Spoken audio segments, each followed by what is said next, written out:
dowladda Qatar oo taariikh cusub ka dhigtay adduunka maadaama ay tahay markii ugu horeysay taariikhda aayado Qur'aan laga akhriyo garoomada kubadda cagta gaar ahaan Ka'as al-Caalam. Dowlad waliba waxay banaanka keentaa dhaqamada diinteeda. Qatar way muujisay qiimaha ay leedahay diinteena suuban ee Islaamka, waana mid ku dayasho mudan maadaama ay iyaga yihiin geesiyaasha Islaamka. Aayadihii caawa laga akhriyay masraxyada Qatar waxaa ka mid ah aayadan: يا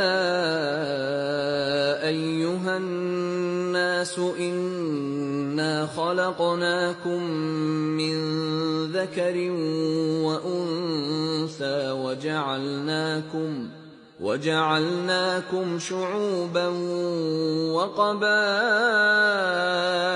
لتعارفوا إن أكرمكم عند الله أتقاكم إن الله عليم خبير. aad ayayna u soo jiidatay qalbiyada kuwa badan oo dhageystayaal ah.